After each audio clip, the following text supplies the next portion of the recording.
Urea का स्वदेशी उत्पादन 70 लाख टन बढ़ाने के लिए 6 उर्वरक संयंत्रों का उद्धार किया जा रहा है। FCIL के गोरखपुर, सिंदरी, तलचर और रामागुंडम संयंत्र, HFCL की बरौनी इकाई और BVFCL की नामरू फोर्थ। सोने पर सुहागा ये है कि देश में अब बनेगा सिर्फ नीम लेपित यूरिया, क्योंकि इससे होगा किसानों का फायदा ही फायदा। अनाज का उत्पादन 10% तक बढ़ेगा। बढ़ेगी 10 से 15% नाइट्रोजन क्षमता।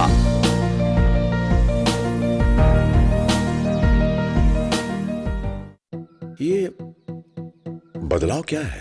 बदलाव से हुआ क्या है? भैया ये बड़े काम की चीज है। जब जब बदलाव आया है अपने संग खुशहाली लाया है।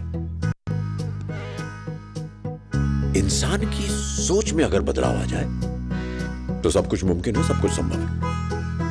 अब ये बदलाव फिर आ रहा है और इस बार ये देश के हर हिस्से की सूरत को बदल के रहेगा। हर सूरत की मुस्कान में वो आपको दिखाई देगा, क्योंकि जब जब बदलाव आया है वो अपने साथ खुशहाली लाया है। तो चलिए एक नई शुरुआत करते हैं, कुछ बदलाव करते हैं। दूरदर्शन किसान, एक नया चैनल जहां बातें होंगी बदलाव की और आपके कल की बेहतर शुरुआत की। छेड़ो बातें बदलाव की। ರೈತ ಬಾಂಧವರೇ ನಮಸ್ಕಾರ. ಕೃಷಿ ದರ್ಶನದ ಕೃಷಿ ವಾರ್ತೆಗೆ ಸ್ವಾಗತ.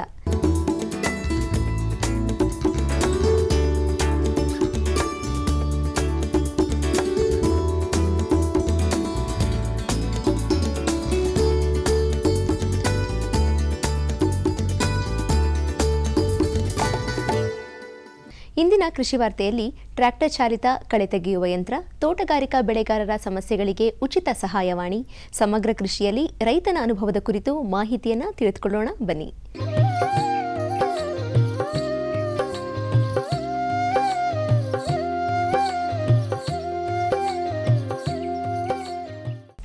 ನಮಸ್ಕಾರ ರೈತ ಬಾಂಧವರೇ, ಕೃಷಿ ದರ್ಶನದ ಕೃಷಿ ವಾರ್ತೆಗೆ ತಮಗೆಲ್ಲರಿಗೂ ಹಾರ್ದಿಕ ಸ್ವಾಗತ.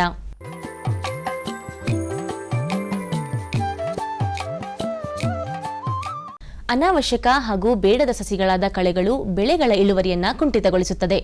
ಕಳೆಗಳು ಬೆಳೆದು ನಿಂತರೆ ನಾಶಪಡಿಸುವುದು ಕಷ್ಟಕರವಾದ್ದರಿಂದ ಸಣ್ಣದರಲ್ಲೇ ನಾಶಪಡಿಸುವುದು ಒಳಿತು.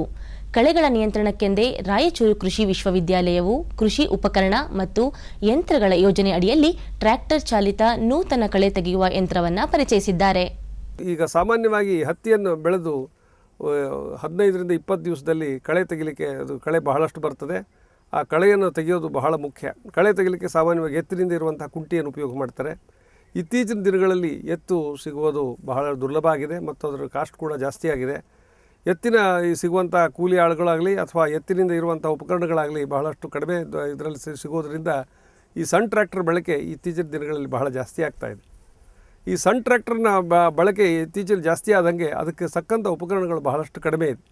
ಅದರಲ್ಲಿ ಮುಖ್ಯವಾಗಿ ಈಗ ಒಂದು ಸಣ್ಣ ಟ್ರ್ಯಾಕ್ಟರ್ ಇಟ್ಟರೆ ಅವರು ಒಂದು ಒಂದು ಜೊತೆ ಎತ್ತಿನಿಂದ ಮಾಡಿಸುವಂಥ ಎಲ್ಲ ಕೆಲಸಗಳನ್ನು ಮಾಡಲಿಕ್ಕೆ ಅನುಕೂಲವಾಗುವಾಗೆ ಕೆಲವು ಉಪಕರಣಗಳನ್ನು ಡೆವಲಪ್ ಮಾಡಿದ್ವಿ. ಇದರಲ್ಲಿ ಮುಖ್ಯವಾಗಿರುವಂಥದ್ದು ಈ ಕಳೆ ತೆಗೆಯುವ ಯಂತ್ರ. 3 ಫೀಟ್ ಅಗಲ ಇರುವಂಥ ಸಣ್ಣ ಟ್ರ್ಯಾಕ್ಟ್ರಿಗೆ ಬೇಕಾದಂಥ ಒಂದು ಕಳೆ ತೆಗೆಯುವ ಯಂತ್ರವನ್ನು ತಯಾರು ಮಾಡಿದ್ವಿ. ಇದರಲ್ಲಿ ಮುಖ್ಯವಾಗಿ ಏನು ಅಂತಂದರೆ, ಒಂದು ಸಾರಿ ಹೀಗೆ ಟ್ರ್ಯಾಕ್ಟರ್ ಹೋದರೆ 2 ಸಾಲು ಈ ಹತ್ತಿಯಲ್ಲಿ ಕಳೆ ತೆಗಿಬಹುದು. ಆ ಕಳೆ ತೆಗಿಲಿಕ್ಕೆ ಮುಖ್ಯವಾಗಿ ಏನು ಅಂತಂದರೆ, ಅದು ಟ್ರ್ಯಾಕ್ಟರ್ ಟೈರ್ ಸೈಜು ಸಣ್ಣದಿರೋದರಿಂದ ಆ ಎತ್ತಿನ ಟ್ರ್ಯಾಕ್ಟರ್ ಶಕ್ತಿಗೆ ಅನುಗುಣವಾಗಿ ಬೇಕಾದಂಥ ಉಪಕರಣಗಳನ್ನು ತಯಾರು ಮಾಡಿದ್ವಿ. ಇದರಲ್ಲಿ ಮುಖ್ಯವಾಗಿ ಏನು ಅಂತಂದರೆ, ಬ್ಲೇಡ್ಗಳನ್ನು ಬದಲಾವಣೆ ಮಾಡಿದ ಹಾಗೆ, ಅಂದರೆ ನಮಗೆ 2.5 ಫೀಟು, 3 ಫೀಟು, 4 ಫೀಟು, ಯಾವ ಫೀಟು ನಮ್ಮದು ಅದು ಸಾಲುಗಳ ಅಂತರ ಇರ್ತದೆ, ಆ ಸಾಲುಗಳ ಅಂತರಗಳಿಗೆ ಅನುಗುಣವಾಗಿ ಈ ಒಂದೇ ಉಪಕರಣದಿಂದ ಆ ಬೇರೆ ಬೇರೆ ಕಳೆ ತೆಗೆಯುವ ಯಂತ್ರವನ್ನು ತಯಾರು ಮಾಡ್ಬೋದು. ಇದರ ಬೆಲೆ ಸುಮಾರವಾಗಿ 10ರಿಂದ 12 ಸಾವಿರ ಅದರೊಳಗೆ ಇದೆ. ಹೀಗಾಗಿ ನಾವು ಒಂದು ದಿವಸಕ್ಕೆ 1 ತಾಸಿಗೆ 1 ಎಕರೆಯಷ್ಟು ಭೂಮಿಯನ್ನು ಕವರ್ ಮಾಡಲಿಕ್ಕೆ ಸಾಧ್ಯ ಆಗ್ತದೆ. ಈ ಕಳೆ ತೆಗೆಯುವ ಯಂತ್ರವನ್ನು ಕೃಷಿ ತಾಂತ್ರಿಕ ಮಹಾವಿದ್ಯಾಲಯದ ಕೃಷಿ ಉಪಕರಣ ಮತ್ತು ಯಂತ್ರಗಳ ಯೋಜನೆಯಲ್ಲಿ ತಯಾರು ಮಾಡಿದ್ವಿ.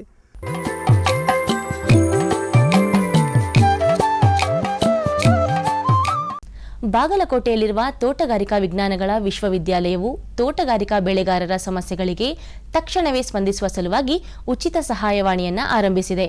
ರಾಜ್ಯದ 8 ತೋಟಗಾರಿಕಾ ಮಹಾವಿದ್ಯಾಲಯಗಳು ಹಾಗೂ 11 ತೋಟಗಾರಿಕಾ ವಿಸ್ತರಣಾ ಕೇಂದ್ರಗಳಲ್ಲಿ ಪ್ರತಿ ಸೋಮವಾರ ರೈತ ಸ್ನೇಹಿ ವಿಸ್ತರಣಾ ಚಟುವಟಿಕೆಯ ಭಾಗವಾಗಿ ಕಾರ್ಯಕ್ರಮವನ್ನು ಸಹ ಹಮ್ಮಿಕೊಳ್ಳಲಾಗಿದೆ ಎನ್ನುತ್ತಾರೆ ವಿಶ್ವವಿದ್ಯಾಲಯದ ಕುಲಪತಿಗಳಾದ ಡಾಕ್ಟರ್ ಡಿಎಲ್ ಮಹೇಶ್ವರ್ ಅವರು. ರೈತರನ್ನು ಅತ್ಯಂತ ಹತ್ತಿರದಿಂದ ಅವನ ಸಂಪರ್ಕ ಮಾಡಿಕೊಂಡು ಅವರ ವತಿಯಿಂದ ಅವರ ಸಮಸ್ಯೆಗಳಿಗೆ ಪೂರ್ಣ ರೀತಿಯಲ್ಲಿ ಸ್ಪಂದಿಸ್ತಕ್ಕಂಥ ದೃಷ್ಟಿಯಿಂದ ಒಂದು ರೈತ ಸಹಾಯವಾಣಿ ಅಂದರೆ ರೈತ ಉದ್ಯಾನವಾಣಿ ಅನ್ನೋದನ್ನು ಇವತ್ತು ನಾವು ಶುಲ್ಕರಹಿತವಾದ ಒಂದು ದೂರವಾಣಿಯನ್ನು ವ್ಯವಸ್ಥೆ ಮಾಡಿದ್ದೇವೆ.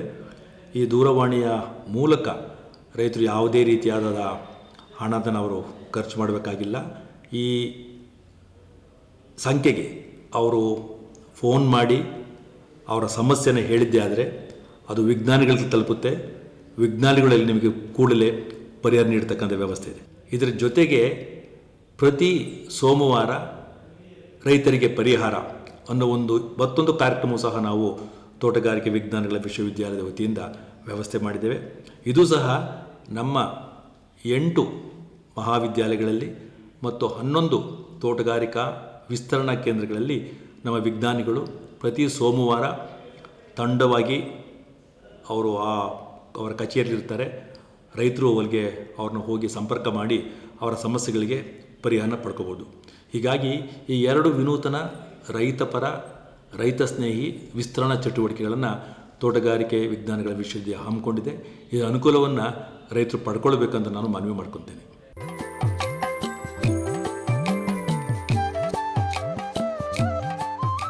ಬಾಗಲಕೋಟೆ ಮುಧೋಳದ ರಂಗನಗಿರಿ ಗ್ರಾಮದ ಪ್ರಗತಿಪರ ರೈತ ಕರೆಪ್ಪ ನಂಜಪ್ಪ ಹೂಗಾರ ಅವರು 14 ಎಕರೆ ಭೂಮಿಯನ್ನ ಹೊಂದಿದ್ದಾರೆ.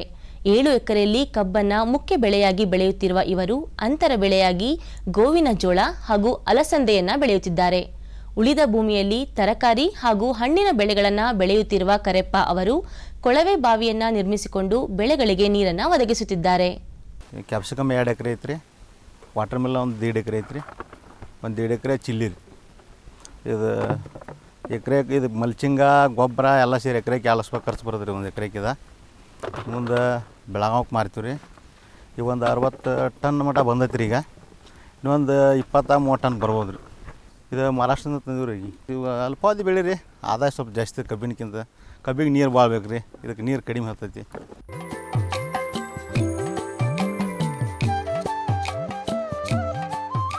ಕಾಲುಬಾಯಿ ರೋಗ ಎಲ್ಲ ಗೊರಸುಳ್ಳ ಪ್ರಾಣಿಗಳಲ್ಲಿ ಕಾಣಿಸಿಕೊಳ್ಳುವ ವೈರಾಣು ರೋಗವಾಗಿದ್ದು ಜಾನುವಾರುಗಳಾದ ದನ, ಎಮ್ಮೆ, ಕುರಿ, ಮೇಕೆ ಹಾಗೂ ಹಂದಿಗಳಲ್ಲಿ ಸಾಂಕ್ರಾಮಿಕ ರೋಗವಾಗಿ ಇದು ಹರಡುತ್ತದೆ. ಈ ರೋಗದಿಂದ ಜಾನುವಾರು ಪಾಲಕರಿಗೆ ಆರ್ಥಿಕವಾಗಿ ಹೆಚ್ಚು ನಷ್ಟ ಉಂಟಾಗುವುದರಿಂದ ಈ ರೋಗ ಬಾರದೇ ಇರುವಂತೆ ಮುಂಜಾಗ್ರತಾ ಕ್ರಮವಾಗಿ ಲಸಿಕೆ ಹಾಕಿಸಬೇಕಾಗುತ್ತದೆ. ಆದ್ದರಿಂದ ರಾಜ್ಯದ ಪಶುಪಾಲನೆ ಮತ್ತು ಪಶು ವೈದ್ಯಕೀಯ ಸೇವಾ ಇಲಾಖೆಯವರು ಅಕ್ಟೋಬರ್ 24ರಿಂದ ಉಚಿತವಾಗಿ ಲಸಿಕೆ ಕಾರ್ಯಕ್ರಮವನ್ನು ಹಮ್ಮಿಕೊಂಡಿದ್ದು ಇದು ನವೆಂಬರ್ ತಿಂಗಳ 23ರವರೆಗೆ ನಡೆಯಲಿದೆ.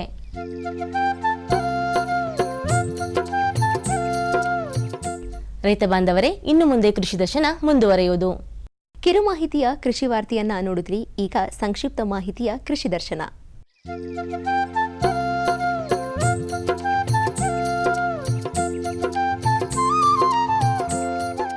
ಕೃಷಿ ಮೇಳಗಳು ರೈತರಿಗೆ ಕೃಷಿಯ ಹೊಸ ವಿಷಯಗಳ ಕುರಿತು ಮಾಹಿತಿಯನ್ನು ಒದಗಿಸುತ್ತೆ. ಇತ್ತೀಚೆಗೆ ರಾಯಚೂರಿನ ಕೃಷಿ ವಿಶ್ವವಿದ್ಯಾಲಯದ ಆವರಣದಲ್ಲಿ ಕೃಷಿ ಮೇಳ ನಡೆಯಿತು. ಈಗ ಈ ಕಾರ್ಯಕ್ರಮದ ಒಂದು ವರದಿಯನ್ನ ನೋಡೋಣ ಬನ್ನಿ.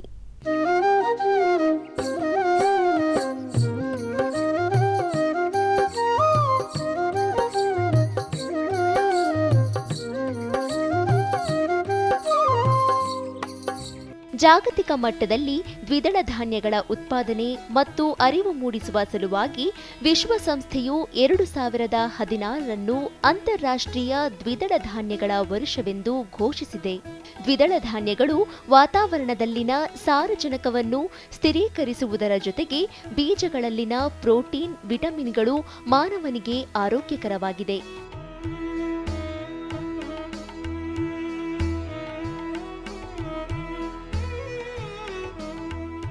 ಅದಕ್ಕಾಗಿಯೇ ಇತ್ತೀಚೆಗೆ ಆಹಾರ ಮತ್ತು ಪೋಷಕಾಂಶಗಳ ಭದ್ರತೆಯಲ್ಲಿ ದ್ವಿದಳ ಧಾನ್ಯಗಳು ಶೀರ್ಷಿಕೆಯಡಿಯಲ್ಲಿ ರಾಯಚೂರಿನಲ್ಲಿ ಕೃಷಿ ಮೇಳವನ್ನು ಆಯೋಜಿಸಲಾಗಿತ್ತು.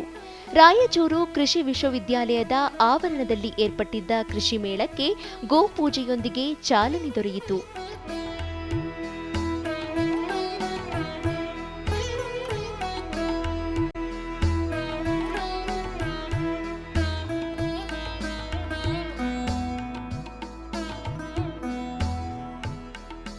ರೈತ ಗೀತೆಯೊಂದಿಗೆ ಪ್ರಾರಂಭವಾದ ಕಾರ್ಯಕ್ರಮದಲ್ಲಿ ಮಾನ್ಯ ಕೃಷಿ ಸಚಿವ ಕೃಷ್ಣ ಭೈರೇಗೌಡ, ವಿಶ್ವವಿದ್ಯಾಲಯದ ಅಧಿಕಾರಿಗಳು, ವಿಜ್ಞಾನಿಗಳು ಹಾಗೂ ರೈತರು ಪಾಲ್ಗೊಂಡಿದ್ದರು.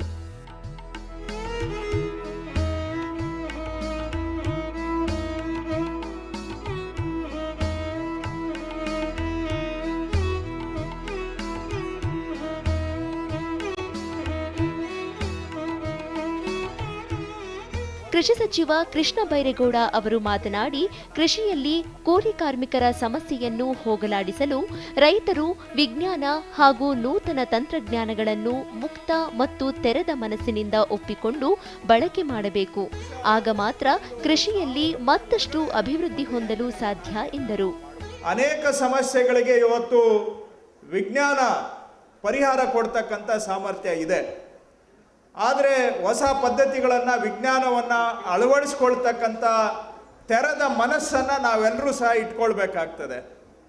ಕಾಲ ಬದಲಾದ ಪರಿಸ್ಥಿತಿಗೆ ಅನುಗುಣವಾಗಿ ಹೊಸ ವಿಚಾರಗಳನ್ನು ನಾವು ಕೃಷಿಯಲ್ಲಿ ಅಳವಡಿಸ್ಕೊಳ್ಬೇಕಾಗತ್ತೆ. ಅನೇಕ ತಂತ್ರಜ್ಞಾನಗಳು ಇವತ್ತು ನಮ್ಮ ಮುಂದೆ ಬಂದಿದ್ದಾವೆ. ಕೆಲವುಗಳನ್ನು ನಾವು ಕೃಷಿಯಲ್ಲಿ ಅಳವಡಿಸ್ಕೊಂಡಿದ್ದೇವೆ, ಇನ್ನು ಕೆಲವನ್ನು ಇವತ್ತು ಅಳವಡಿಸ್ಕೊಂಡಿಲ್ಲ.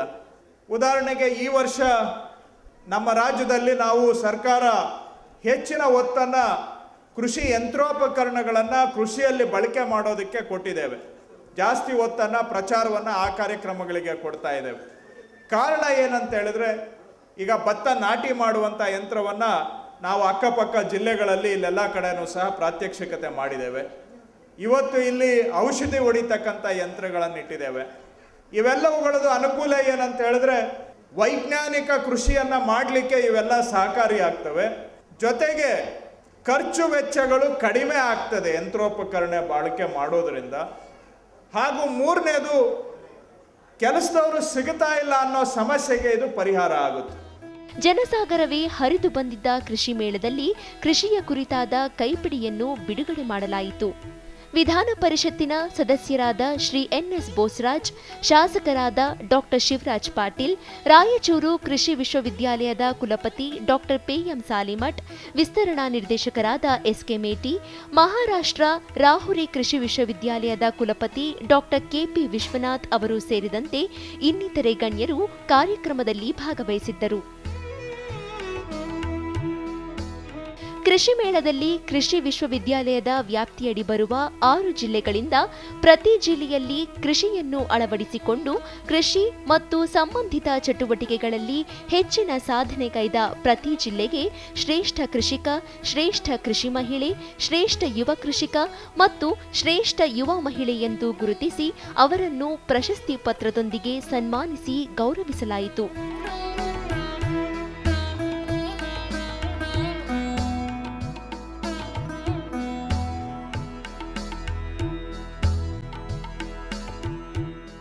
ಒಟ್ಟಿನಲ್ಲಿ ಜನಸಾಗರವೇ ಹರಿದು ಬಂದಿದ್ದ ರಾಯಚೂರು ಕೃಷಿ ಮೇಳವು ರೈತರಿಗೆ ಕೃಷಿಯ ಬಹುತೇಕ ವಿಷಯಗಳ ಕುರಿತು ಮಾಹಿತಿ ಒದಗಿಸುವ ತಾಣವಾಗಿತ್ತು.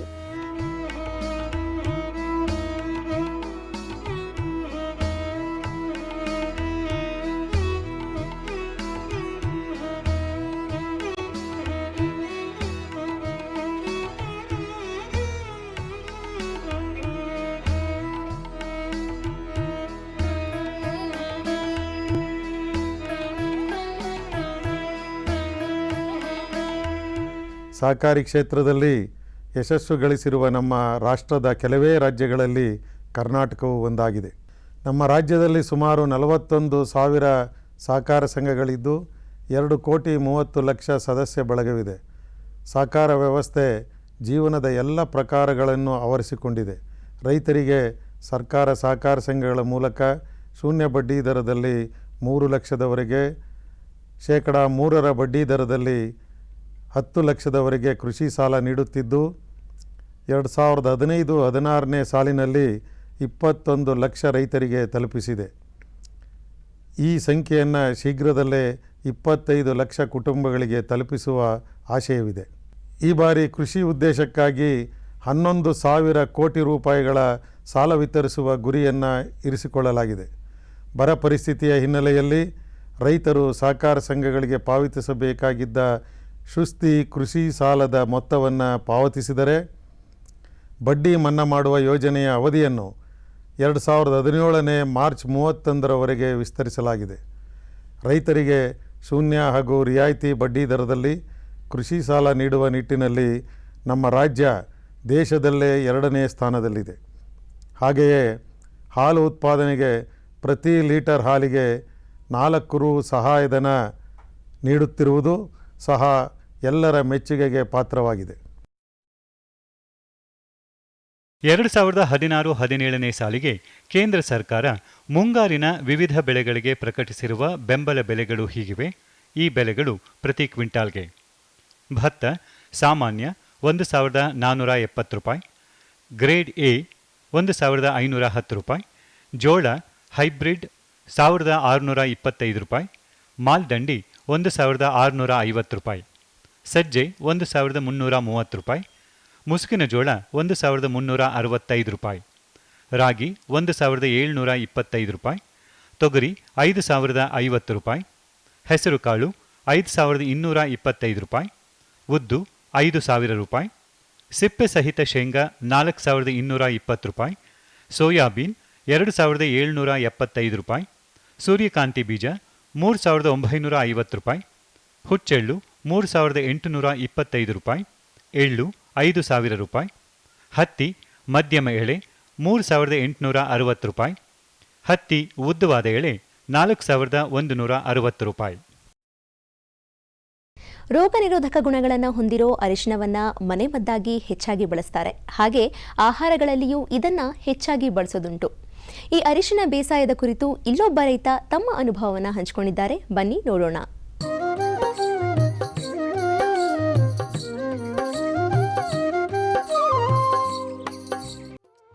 ಸಾಂಬಾರ ಪದಾರ್ಥವಾಗಿರುವ ಅರಿಶಿನ ದೈನಂದಿನ ಜೀವನಕ್ಕೆ ಬೇಕಾದ ಅತಿ ಮುಖ್ಯ ಪದಾರ್ಥಗಳಲ್ಲಿ ಒಂದು. ಆಹಾರದಲ್ಲಷ್ಟೇ ಅಲ್ಲದೆ ಸಾಂಸ್ಕೃತಿಕ ಕಾರ್ಯಕ್ರಮಗಳಲ್ಲೂ ಪ್ರಾಮುಖ್ಯ ಪಡೆದುಕೊಂಡಿರುವ ಅರಿಶಿನ ಔಷಧೀಯ ಗುಣವನ್ನು ಹೊಂದಿದೆ.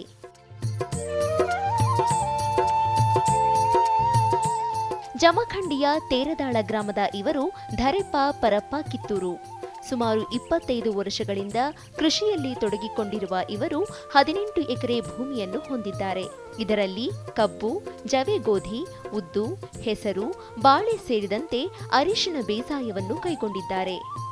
ನಾನು ಸುಮಾರು ವರ್ಷದಿಂದ ಅರಿಶಿನ ಬೆಳೀತಾ ಇದ್ದೀನಿ. ಅರಿಶಿನ ಅಂದರೆ ಇನ್ನು ಯಾವ ಥರ ಇದನ್ನು ಮಾಡ್ತಾನೆ ಅಂತಂದರೆ, ನಾನು ಸುಮಾರು ಬೇಸಿಗೆ ಒಳಗೆ ಸಾಕಷ್ಟು ಇದರಲ್ಲಿ ಕುರಿ ಕುಣಿಸಿದಾದ್ಮೇಲೆ ಅಡ್ಡ ಮತ್ತು ಉದ್ದು ಹೋಗಲು ಸಾಕಷ್ಟು ಪ್ರಮಾಣದಾಗ ಆಳವಾಗಿ ನೀರು ಉಳಿದು ಸಾಕಷ್ಟು ಜಮೀನು ಹದಾಗ ಹೋಗಿದ್ರೆ ನಾವು ಕೆಲಸ ಮಾಡ್ಕೋತೀವಿ. ಕೆಲಸ ಮಾಡ್ಕೊಂಡಾಗ ಇದು ಪೂರ್ತಿ ಒಂದು 4 ಫುಟ್ಟಿಗೆ ಒಂದು ಬೆಡ್ಡನ್ನು ಕೊರ್ಕೊಂಡು ಸುಮಾರು ಮೇ ಎಂಡಿಗೆ ಸುಮಾರು ರೋಣಿ ತತ್ತೀವಿ. ಇದನ್ನು ನಾವು ಅರಿಶಿನ ಹಚ್ಚುವಂಥ ವ್ಯವಸ್ಥೆ ಮಾಡ್ಕೋತೀವಿ. ಇದನ್ನು ಯಾವ ಥರ ಹಚ್ತೀವಿ ಅಂತಂದ್ರೆ, ಅಂದರೆ ಮೇ 26ಕ್ಕೆ ನಾವು ಯಾವುದೇ ರೀತಿ ಯಾವುದೇ ಕಾಲಕ್ಕೆ ಇದು ನಾವು ಅರಿಶಿನ ಹಚ್ಕೋಬೇಕಾಗತ್ತೆ.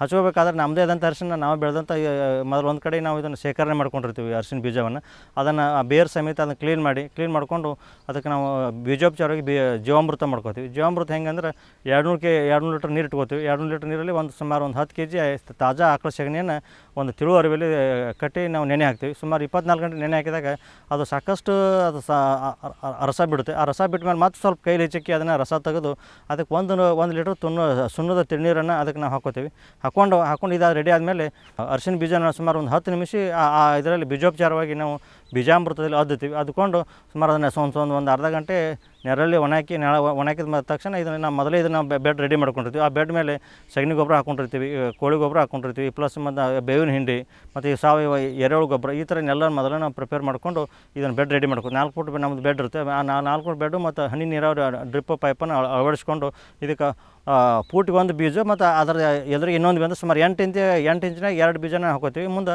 ನೆಕ್ಸ್ಟ್ ಸಾಲ ಮತ್ತು ಒಂದು ಫುಟ್ ಸುಮಾರು ಇದಕ್ಕೆ ಸಂಖ್ಯೆ ತೆಗೆದ್ರೆ 1 ಎಕರೆಗೆ ಸುಮಾರು 22,000 ರಿಂದ 25,000 ನಮ್ಮ ಇದ್ರ ಅರಿಶಿಣದನ ನಾವು ಬೀಜ ಹಾಕೋತೀವಿ. ಇದನ್ನ ಒಂದೇ ಬೆಳೆ ಎಲ್ಲರೂ ಈ ಕಡೆ ನಮ್ಮ ಭಾಗದಾಗ ಅರಿಶಿಣ ಅಷ್ಟೇ ಬೆಳಿತಾರೆ. ಹಂಗೆ ಮಾಡ್ಲಾರ್ದಂಗೆ ನಾವು ಇದ್ರೊಳಗೆ ಸುಮಾರು ನಾನು 10 ಅಂತರ ಬೆಳೆಗೆ ನಾನು ತೊಗೊಂಡಿದ್ದೀನಿ. 10 ಅಂತರ ಬೆಳೆ ಅಂದರೆ 45 ದಿವಸ ಬರೋದು. ಅರಿಶಿಣ ನಾಟಬೇಕಾದ್ರೆ ಕನಿಷ್ಠ ಸುಮಾರು ಒಂದು 20 ರಿಂದ 25 ದಿವಸ 5 ದಿವಸ ಅದು ಮೊಳಕೆ ಬರ್ತೈತಿ.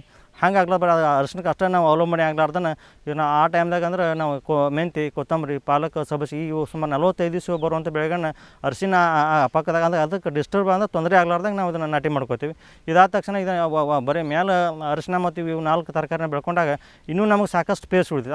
ಆ ಸ್ಪೇಸ್ನಾಗ ಒಂದು ಸೈಡ್ ಉದ್ದು ಹಾಕ್ಕೊಂಡಿದ್ದೀವಿ, ಇನ್ನೊಂದು ಸೈಡ್ ಹೆಸರು ಹಾಕ್ಕೊಂಡಿವಿ. ಸುಮಾರು ಇವು 6 ಬೆಳೆ ನಾನು ಇದ್ರಾಗ ಬಂದು ಇನ್ನು ನಡುವಿನ ಸಾಲಿನೊಳಗೆ ಸುಮಾರು ಒಂದು 4-5 ಬೆಳೆ ಅದ್ರಾಗ ನಾವು ತೊಗೊಳ್ತೀವಿ. ಅಂದ್ರೆ ಸ್ವೀಟ್ ಕಾರ್ನ್ ಹಾಕೋದು. ಸ್ವೀಟ್ ಕಾರ್ನ್ ಅಂದ್ರೆ ಸಿಹಿ ಮೆಕ್ಕೆಜೋಳ ಅಂದ್ರೆ ಅದು ನಮಗೆ ಬಾಂಬೆ ಮಾರ್ಕೆಟ್ ಕನಿಷ್ಠ ಅಂದರೂ ನಾವಿಲ್ಲಿ ಲೋಕಲನ್ನು ಅದು 75-80 ದಿವಸಕ್ಕೆ ಸ್ವೀಟ್ ಕಾರ್ನ್ ಬರ್ತೈತಿ. ಅದಕ್ಕೆ ಕನಿಷ್ಠ ಒಂದು 4 ರಿಂದ 5 ರೂಪಾಯಿಗೆ ಒಂದು ತೆನೆ ಮಾರಾಟ ಮಾಡಿದ್ರು ಕೂಡ ಸುಮಾರು 1 kg ಒಳಗೆ ನಮಗೆ ಒಂದು 7,000 ರಿಂದ 8,000 ಬೀಜ ಇರ್ತಾವೆ. ಸುಮಾರು ಅಂದರೆ 8-5-40 ಸುಮಾರು ಒಂದು 20,000 ರಿಂದ 30,000 ಕನಿಷ್ಠ ನನಗೆ ಸ್ವೀಟ್ ಕಾರ್ನ್ದಾಗ ಆದಾಯ ಬರ್ತೈತಿ. ಪ್ಲಸ್ ಅದು ನಾವು ದನಗಳ ಮೇವಾಗಿ ಅದು ನಾವು ಗೋವಿನ ಜೋಳನ ನಾವು ಬಳಕೆ ಮಾಡ್ಬೋದು. ಇದು ಜೋಡಿ ಇದ್ರ ಅಲ್ದಾನ ಕನಿಷ್ಠ 150 ದಿವಸವರೆಗೆ ಕೆಲವೊಂದು ಬೆಳೆಗಳು ನಾನು ಇದಾವೆ. ಯಾಕಂದ್ರೆ ಇದ್ರ ಜೋಡಿ ಮೆಣಸಿನ ಗಿಡನ ಅಂತರ ಬೆಳೆ ಯಾವುದೇ ತಂತ್ರದಲ್ಲಿ ಬೆಳಿಬೋದು. ಬೆಂಡಿ ಬೆಳಿಬೋದು. ಬೆಂಡಿ ಬೆಳೆದ್ರಿಂದ ಏನು ಒಂದು ಅನುಕೂಲ ಆಕೈತೆ ಅಂದ್ರೆ ಈಗ ಯಾವುದೋ ಒಂದು ಕ್ರಿಮಿ ಕೀಟಗಳು ಬಂದರೂ ಕೂಡ ಆ ನಮ್ಮ ಬೆಂಡಿ ಇರೋದಕ್ಕಂಥ ಎಳೆ ಮೊಳಕೆಗೇನೆ ಅದು ಅಲ್ಲೇ ತತ್ತಿ ಹಾಕಿ ಹೊರಗೆ ಹೋಗಿಬಿಡ್ತಾವೆ. ಯಾಕಂದ್ರೆ ನಾವು ದಿವಸ ಬೆಂಡಿ ಮುರಿಯೋದ್ರಿಂದ ಅದನ್ನು ಹಾಕಿದಂಥ ಕ್ರಿಮಿಕೀಟಗಳು ತತ್ತಿ ನಾವು ದಿವಸ ಬೆಂಡಿ ಮುರಿದ ಮಾರ್ಕೆಟ್ಗೋಸ್ಕರ ಅದೆಲ್ಲ ಹೊರಗಡೆ ಹೋಗಿಬಿಡ್ತದೆ. ಹಿಂಗೆ ಬೆಂಡಿದು ಒಂಥರ ಕೀಟಗಳಿಗೆ ಆಕರ್ಷಣೆಯಾಗಿ ಅದು ನನಗೆ ಅತಿ ಅನುಕೂಲ ಆಕೈತಿ. ಅದ್ರ ಜೋಡಿ ಚೌಳಿ ನಾನು ಬೆಳಿತಾ ಇದ್ದೀನಿ. ಟೊಮೆಟೊ ಇದು ಸುಮಾರು 10 ಬೆಳೆ ಇದ್ರೊಳಗೆ ನಾನು ಕನಿಷ್ಠ ಅಂದ್ರೆ ಒಂದು 60 ರಿಂದ 70 ಸಾವಿರ ರೂಪಾಯಿ ನಾವು ಬರೀ ಅಂತರ ಬೆಳೆಯಿಂದ ನಾವು ಲಾಭ ತೊಗೋತೀವಿ. ಇದು ಸುಮಾರು ಅರಿಶಿನ 9 ತಿಂಗಳು ಬೆಳೆದು 9 ತಿಂಗಳು ಅಂದ್ರೆ ನಾವು 9 ತಿಂಗಳು ವೇಟ್ ಮಾಡ್ಲಾರ್ದ್ರೆ ಇದನ್ನು ಮಾಡಿದ ಖರ್ಚನ್ನು ನೀವು ಅಂತರ ಬೆಳೆಗೆ ನಾವು ತಗೊಂಡು ಮತ್ತು ಭೂಮಿನೂ ಫಲವತ್ತತೆ ನಮಗೆ ಮತ್ತು ಈಗ ಒಂದು ಆದಾಯ ಈ ಅಂತರ ಬೆಳೆಗೂ ಆದಾಯ ನಾವು ಅತಿ ಕಡಿಮೆ ಅವಧಿಯೊಳಗೆ ನಾವು ತೊಗೊಳಕ್ಕೆ ಒಂದು ಅನುಕೂಲ ಆಗ್ತದೆ. ಇದನ್ನು 9 ತಿಂಗಳು ನಾವು ಬೆಳೆದಾಗ ಸುಮಾರು ನಾವು ಮೇ ಎಂಡಿಗೆ ಪ್ಲಾಂಟೇಷನ್ ಮಾಡಿ ಸುಮಾರು ಇದನ್ನು ಮಾರ್ಚ್ ಫಸ್ಟ್ ವೀಕ್ ನಾನು ಹಾರ್ವೆಸ್ಟಿಂಗ್ ಮಾಡ್ತೀವಿ. ಹಾರ್ವೆಸ್ಟಿಂಗ್ ಮಾಡ್ಕೊಂಡಾಗ ಇದನ್ನು ಬೆಳೆದು ಬೀಜ ಮತ್ತು ಅರಿಶಿನ ಬೇರೆ ಮಾಡಿ ಬೀಜನ ಒಂದು ಕಡೆ ನಾವು ನೆರಳಿನಲ್ಲಿ ಶೇಖರಿಸಿ ಈ ಅರಿಶಿನ ತೊಗೊಂಡು ಸುಮಾರು ಒಂದು ನಮ್ಮ ಕಡೆ ಕುಕ್ಕರ್ದವು ಆ ಕುಕ್ಕರ್ ಒಳಗೆ ನಾವು ಬೇಯಿಸಿ ಇದನ್ನು ಒಣಗಿಸಿ ನಾವು ಇದನ್ನು ಪಾಲಿಶ್ ಮಾಡಿ ಸುಮಾರು ಇದನ್ನು ಒಂದು 20 ದಿವಸವರೆಗೆ ಕಂಪ್ಲೀಟ್ ಒಣಗಿದ ಮೇಲೆ ಇದನ್ನೆಲ್ಲರೂ ನಮ್ಮ ಭಾಗದಾಗ ನಾವು ಪೂರ್ತಿ ಇದನ್ನು ಸಾವಯವದಾಗ ಬೆಳೆಯೋದ್ರಿಂದ ಈ ನಮ್ಮ ಭಾಗದಾಗ ನಾವು ಎಲ್ಲರೂ ಅರಿಶಿನ ಬೆಳೆದು ಮಾರ್ಕೆಟೇ ಸಂಗ್ಲಿಗೆ ಒಯ್ತಾರೆ. ಯಾಕಂದ್ರೆ ಅದು ಅವ್ರು ಏನು ಕೊಡ್ತಾರೋ ಆ ರೇಟ್ ಇವರು ತೊಗೊಂಬರ್ತಾರೆ. ಹಂಗೆ ಮಾಡ್ಲಾರ್ದ ನಾವೇ ಮೌಲ್ಯವರ್ಧನೆ ಅಂದರೆ ನಾವೇ ಪೌಡ್ರ್ ಮಾಡುವಂಥ ಒಂದು ನಾವು ಪೋಲರೈಸರ್ ಮಷಿನ್ ಹಾಕ್ಕೊಂಡಿದ್ದೀನಿ. ಅದರಲ್ಲಿ ಪೌಡ್ರ್ ಮಾಡಿ ಅದನ್ನೇ ನಾವು ಒಂದು kg, ಅರ್ಧ kg, 1 ಕ್ವಿಂಟಲ್ ಅವ್ರು ಯಾರು ನಮಗೆ ಒಂದು ಕಸ್ಟಮರ್ಸ್ ಯಾವ ಥರ ನಮಗೆ ಆರ್ಡ್ರ್ ಕೊಡ್ತಾರೋ ನಾವು ಅದ್ರ ಪೂರೈಕೆ ನಾವು 2 ರೂಪಾಯಿ kg ಹಂಗೆ ನಾವು ಸುಮಾರು ಮಾರಾಟ ಮಾಡ್ತಾಯಿದ್ವಿ. ಸುಮಾರು ನನಗೆ ಕನಿಷ್ಠ ಅಂದರೂ 25 ರಿಂದ 30 ಕ್ವಿಂಟಲ್ ಇದ್ರಾಗ ನನಗೆ ಒಣಗಿದ ಅರಿಶಿನ ಇಳುವರಿ ಬರ್ತೈತಿ. ಅದು ಬಂದದ್ದನ್ನು ಸುಮಾರು 2 ರೂಪಾಯಿ kg ಕೊಂಡ್ರೆ ನನಗೆ ಕನಿಷ್ಠ ಅಂದರೂ ಒಂದು 5 ರಿಂದ 6 ಲಕ್ಷ ರೂಪಾಯಿ ನಾವು 1 ಎಕರೆ ಒಳಗೆ ಇದ್ರೊಳಗೆ ಅರಿಶಿನದಾಗ ತೆಗಿಬೋದು. ಮತ್ತು ನಾವೇ ಮೌಲ್ಯವರ್ಧನೆ ಮಾಡೋದ್ರಿಂದ ನಾವು ಬೆಳೆದಂಥ ಪದಾರ್ಥಕ್ಕೆ ನಾವೇ ಬೆಲೆ ಕಟ್ಟಿ ನಾವು ಒಳ್ಳೆಯ ಒಂದು ಗ್ರಾಹಕರಿಗೆ ಒಂದು ಒಳ್ಳೆಯ ಆಹಾರ ಸಿಕ್ಕಂಗೆ ಆಗ್ತದೆ. ನಮ್ಮಲ್ಲಿ ಕೂಡ ನಾವೇ ಬೆಳೆದ್ರಿಂದ ಒಂದು ಒಂದು ಅನುಕೂಲ ಆಗುತ್ತೆ ಅಂತ ಹೇಳ್ಬೋದು. ಈ ಜೋಡಿ ಇದಕ್ಕೆ ನಾವು ಕೆಲವೊಂದು ಕೀಟನಾಶಕಾಗಿ ನಾವು ದಶಪರ್ಣಿ ಉಪಯೋಗ ಮಾಡ್ತಾಯಿದ್ದೀವಿ. ಮತ್ತು ಇದಕ್ಕೆ ಈ ಥರ ಒಂದು ಬೆಳೆ ಬರಬೇಕಾದ್ರೆ ನಾವು ಈ ರಾಸಾಯನಿಕ ಯಾವುದೇ ಕೊಡಲಾರ್ದನ ಎರೆಹುಳ ಘಟಕದ ಗೊಬ್ಬರ ಕೊಡ್ತಾಯಿದ್ವಿ. ಬಯೋ